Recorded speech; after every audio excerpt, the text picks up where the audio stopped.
कुछ नए मनभावन खेल।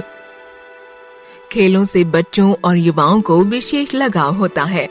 वृद्ध लोग भी खेलों को देखने और उसके परिणाम जानने के लिए विशेष उत्सुक रहते हैं। खेल मानव मन में स्फूर्ति, चेतना, साहस, उमंग और आनंद की भावना को जन्म देते हैं।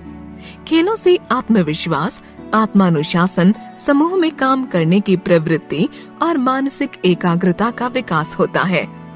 वर्तमान शिक्षा प्रणाली में खेलों को पाठ्यक्रम का अनिवार्य अंग स्वीकार किया गया है। इस पाठ में कुछ नए मनभावन खेलों के विषय में बताया गया है।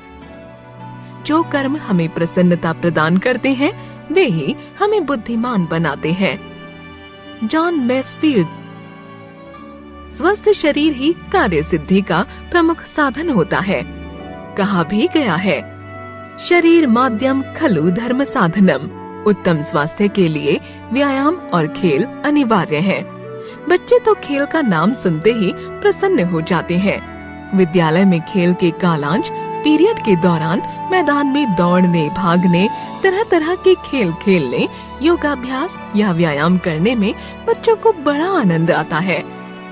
खेलने से निर्भयता, उमंग, आत्मानुशासन, समूह में काम करने की प्रवृत्ति और प्रकृति से प्रेम की भावना जागृत होती है। कबड्डी का खेल हो या क्रिकेट का, स्कीइंग हो या राफ्टिंग, पैराग्लाइडिंग हो या बैलूनिंग, सभी प्रकार के खेल हमारे जीवन में रोमांच, साहस और आत्मविश्वास की भावना जगाते हैं। खुला आसमान हो या नदी की वेगवती धारा, बर्फीली पहाड़ियाँ हो या समतल हरे भरे मैदान, खेल तो कहीं भी खेले जा सकते हैं। इस आधार पर आधुनिक प्रचलित खेलों को 3 भागों में बांटा जा सकता है। क स्थलीय खेल, ख जलीय खेल, ग हवाई खेल। स्थलीय खेल जमीन पर खेले जाने वाले अनगिनत खेल स्थलीय खेलों के अंतर्गत आते हैं। कबड्डी से लेकर hockey, cricket, football, badminton, basketball, volleyball, handball, boxing, tennis, तीरंदाजी, तलवारबाजी, रेसलिंग, कुश्ती आदि स्थलीय खेल हैं। इन खेलों के द्वारा न केवल शारीरिक और मानसिक विकास होता है, अपितु संवेगात्मक संतुलन भी बना रहता है। इसके अतिरिक्त वर्तमान पीढ़ी की रोमांचक और साहसी प्रवृत्ति को एक सकारात्मक दिशा देने के लिए पथारोहण, ट्रैकिंग और पर्वतारोहण, माउंटेनियरिंग के खेल प्रचलित हो गए हैं।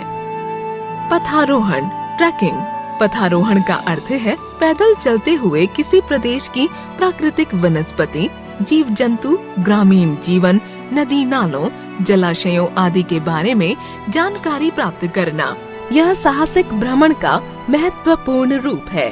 वर्तमान युग में यातायात के इतने साधन हैं कि पैदल यात्रा का तो अवसर ही नहीं मिलता। पैदल चलना स्वास्थ्य के लिए भी बहुत अच्छा होता है। इसलिए पथारोहण, ट्रैकिंग को एक रोचक खेल या गतिविधि के रूप में विद्यालयों और विभिन्न खेल संस्थाओं द्वारा विशेष महत्व दिया जाता है। पथारोहण पर जाते समय ऋतु के अनुसार कपड़े, नोटबुक, छड़ी, दिया सलाई, मोमबत्ती, आवश्यक उपचार सामग्री, कैमरा आदि लेकर जाना चाहिए। सामान इतना ही हो जितना पीठ पर आसानी से लादा जा सके। पर्वतारोहण। ऊंचे पहाड़ों, हिममंडित शिखरों पर चढ़ना पर्वतारोहण कहलाता है। ऊंचे पहाड़ों पर चढ़ने के लिए व्यक्ति को रास्ता स्वयं ही बनाना पड़ता है। इसके लिए निपुणता, कौशल, तत्परता, सजगता, धैर्य और साहस जैसे गुण अनिवार्य है। पर्वतारोहण संस्थाएं पहाड़ों पर चढ़ने का प्रशिक्षण भी देती हैं। Nainital mountaineering club, Nainital, Ramjas sports and mountaineering institute, Patel Nagar, Nai Delhi. Nehru पर्वतारोहण संस्थान, उत्तरकाशी, उत्तराखंड जैसी कई और संस्थाएं पर्वतारोहण का प्रशिक्षण देती हैं। पर्वतारोहण के समय ऑक्सीजन सिलेंडर, स्लीपिंग बैग, धूप का चश्मा, आवश्यक प्राथमिक चिकित्सा सामग्री, ट्रैकिंग के जूते, नोटबुक, कैमरा और अन्य आवश्यक सामान जिसे उठाकर चला जा सके साथ ले जाना चाहिए।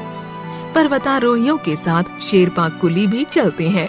जिन्हें उस पहाड़ी इलाके के विषय में पर्याप्त जानकारी होती है। विश्व की ऊंची पर्वत चोटियों पर विजय प्राप्त करने वालों को देश विदेश में मान सम्मान मिलता है। स्कीइंग, बर्फ पर फिसलने का साहसिक खेल स्कीइंग कहलाता है। पहाड़ी ढालों पर जहां बर्फ की मोटी परत जमी होती है, खिलाड़ी ski runner, ice stick, skiing shoes, skiing board, धूप का चश्मा, दस्ताने और लंबी बड़ी टोपी पहनकर बर्फ पर फिसलने का आनंद लेते हैं। इस खेल का प्रारंभ स्कैंडिनेविया से हुआ, ऐसा माना जाता है। भारत में जोशीमठ के निकट स्थित औली का मैदान स्कीइंग के लिए विश्व प्रसिद्ध है। हॉकी, दो दलों के बीच हॉकी स्टिक, मुड़ी हुई स्टिक और बॉल से खेला जाने वाला यह खेल विश्व के कई देशों में बहुत लोकप्रिय है। कनाडा और उत्तरी अमेरिका के बर्फीले इलाकों में आइस हॉकी खेली जाती है। सबसे पहले 19वीं शताब्दी में इंग्लैंड में हॉकी खेली गई। भारत में हॉकी का खेल बहुत लोकप्रिय है। यहाँ पुरुषों की टीम के साथ लड़कियों की भी हॉकी टीम विश्व प्रतियोगिता के लिए मैदान में उतरती है। उन्हें गोल्डन गर्ल्स ऑफ हॉकी कहकर सम्मानित किया जाता है। क्रिकेट आज की पीढ़ी का सर्वाधिक लोकप्रिय खेल है। इस खेल में दोनों पक्षों में 11-11 खिलाड़ी होते हैं। एक पक्ष गेंद फेंकता है तो दूसरे पक्ष के खिलाड़ी बल्ले से गेंद को मारते हैं। टेस्ट क्रिकेट मैच 5 दिनों तक खेला जाता है। आजकल एक दिवसीय क्रिकेट मैच तथा सीमित 20-20 ओवरों के 20-20 भी खेले जाते हैं। 16वीं शताब्दी के पूर्वार्ध में क्रिकेट का पहला मैच इंग्लैंड में खेला गया था।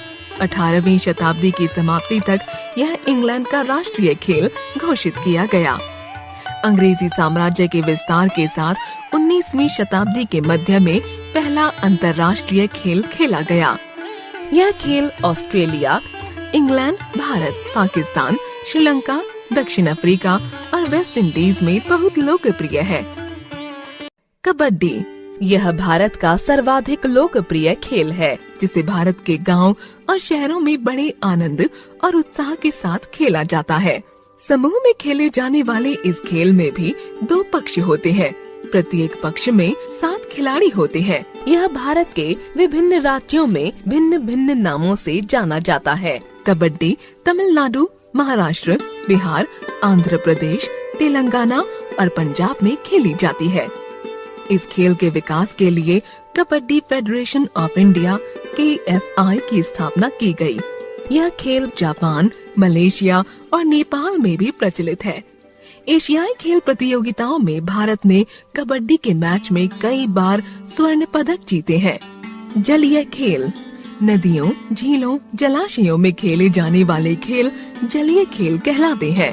तैराकी, वाटर पोलो के अतिरिक्त रिवर राफ्टिंग, कयाकिंग, कैनोइंग, पाल नौकायन आदि जल क्रीड़ाएं बहुत लोकप्रिय होती जा रही हैं। वाटर पोलो, झीलों में तैरते हुए हाथ से गेंद को मारकर खेले जाने वाला खेल वाटर पोलो कहलाता है। भारत के कई आवासीय विद्यालयों में प्रशिक्षित खेल प्रशिक्षकों के संरक्षण में वाटर पोलो खेला जाता है। विदेशों में भी इसका पर्याप्त प्रचलन है। इससे हाथ, पैर और शरीर के भीतरी अंगों की मांसपेशियों का समुचित व्यायाम हो जाता है। राफ्टिंग, नदी की तीव्र धारा के प्रवाह की विपरीत दिशा में नाव चलाना एक साहसिक कार्य है। गंगा की धारा देवप्रयाग से आगे बड़ी तीव्र और वेगवती होती है। राफ्टिंग के लिए यह हिस्सा बड़ा उपयुक्त है। इसके लिए राफ्ट सिंथेटिक फाइबर की बनी नौका, जीवन रक्षक जैकेट, हेलमेट और चप्पू की आवश्यकता होती है। प्रत्येक नौका में 6 से 8 लोग सवार होते हैं। प्रशिक्षक का होना भी जरूरी होता है। यह खेल आनंददायी तो है, परंतु अत्यधिक जोखिम से भरा होता है। अमेरिका, यूरोप और ऑस्ट्रेलिया में ये खेल बहुत प्रचलित है। कयाकिंग और कैनोइंग, यह जल क्रीड़ा के लोकप्रिय खेल है। इन दोनों जल क्रीड़ाओं के बीच चालक या खिलाड़ी के बैठने की स्थिति में अंतर होता है। कयाकिंग में प्रयोग आने वाली नौकाएं सामने से ढकी हुई होती हैं। कयाक नौकाएं कुछ नीची होती हैं, जबकि कैनोइंग के लिए नौकाओं में चालक ठीक पानी की ओर मुंह करके बैठता है। इसमें नौका को चलाने के लिए दोहरे ब्लेड वाले पैडल लगे होते हैं। इस जल क्रीड़ा में सुरक्षा जैकेट और हेलमेट पहनना अनिवार्य होता है। कैनोइंग नदियों में खेली जाती है, जबकि कयाकिंग जलाशयों में खेला जाता है। हवाई खेल। खुले आसमान में पंछियों की तरह उड़ने की लालसा ने कई मनोरंजक हवाई खेलों को लोकप्रिय बना दिया है। एक पहाड़ी से दूसरी पहाड़ी तक हवा में उड़ते हुए चले जाना बड़ा ही आनंददायी प्रतीत होता है। बैलूनिंग। इस खेल में एक बहुत बड़े आकार के गुब्बारे के नीचे एक टोकरी सी बंधी होती है, जिसमें 5-6 यात्री सुविधापूर्वक बैठ सकते हैं। गर्म हवा के दबाव से गुब्बारे को उड़ाया जाता है। सिर्फ खेल या आनंद के लिए उड़ाए गए गुब्बारे 100 मीटर की ऊंचाई तक ही जा सकते हैं। गर्म हवा का दबाव कम हो जाने से गुब्बारा धीरे धीरे नीचे आ जाता है। 26 नवंबर 2005 को विजयपथ सिंघानिया ने गर्म हवा के बैलून में उड़ते हुए 21,290 मीटर की ऊंचाई तक पहुंचकर एक नया विश्व रिकॉर्ड कायम किया। 15 जनवरी 1991 को ग्रेट ब्रिटेन के निवासी पॉर्ली डस्ट्रेंड और रिचर्ड ब्रेंसन ने गर्म हवा के बैलून द्वारा जापान से उत्तरी कनाडा तक 7,671.91 किलोमीटर की लंबी यात्रा पूरी की। आजकल हॉट एयर बैलूनिंग उत्सव ब्रिस्टल में मनाया जाता है। पैराग्लाइडिंग और हैंग ग्लाइडिंग।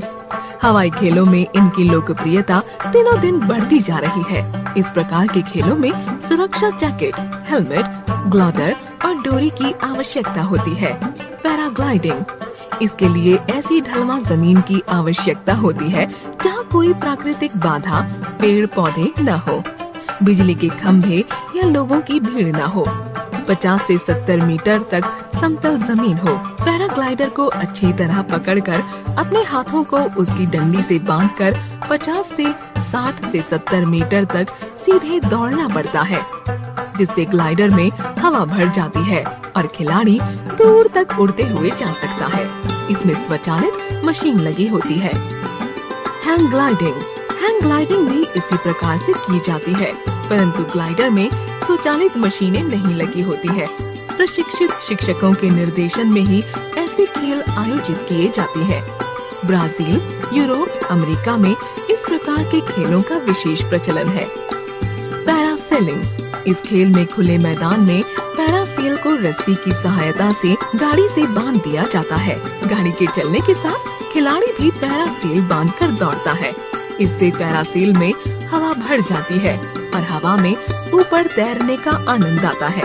इस खेल के लिए विस्तृत खुला मैदान, जीप गाड़ी, पैरासेल, रस्सी, हेलमेट, जीवन रक्षक जैकेट आदि की आवश्यकता होती है।